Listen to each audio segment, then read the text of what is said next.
Няма да се поговорим, защото ми пистал.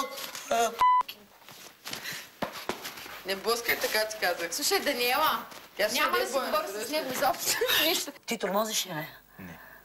Сигурно ли си? Наблюдавам те. И? Ама ти много ревнуваш ли нещо? Много. Ма няма смисъл, бе. Добре, аз не искам да тормозиш. Аз... Ти имаш аз, но не искам да тормозиш. Ще ми кажеш как да й говоря, бе. Чакай, стига. Стига, моля. Я малко се опри как ми говориш, защото ще ти опънат ваша мара и ще ти кажа си. Искаш ли? Да. Това иска, бе. Това иска, кучка гадна. Ще те убия, да знаеш. Не ме принуждай да правя глупости. Тук ще шляпна зад върта. Добре, ти... Това, което го правиш. Ама ти какво си мислиш сега? Че ти си мислиш, че примерно нещо ще ме набиеш?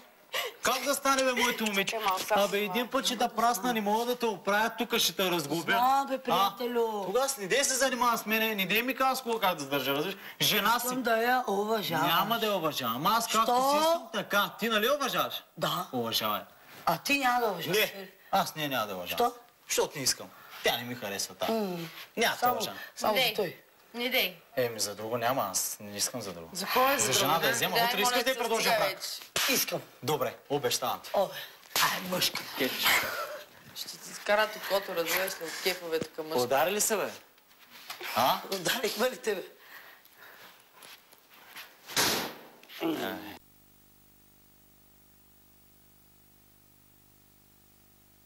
Не можеш да губиш ти... Насъдена, не мога да губа.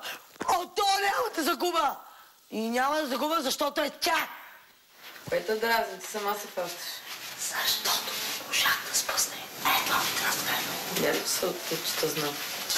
Не ти казах, не можа да излизаш, това е да не биш чан, той да излиза при те. Гнусна мечка. Стреса.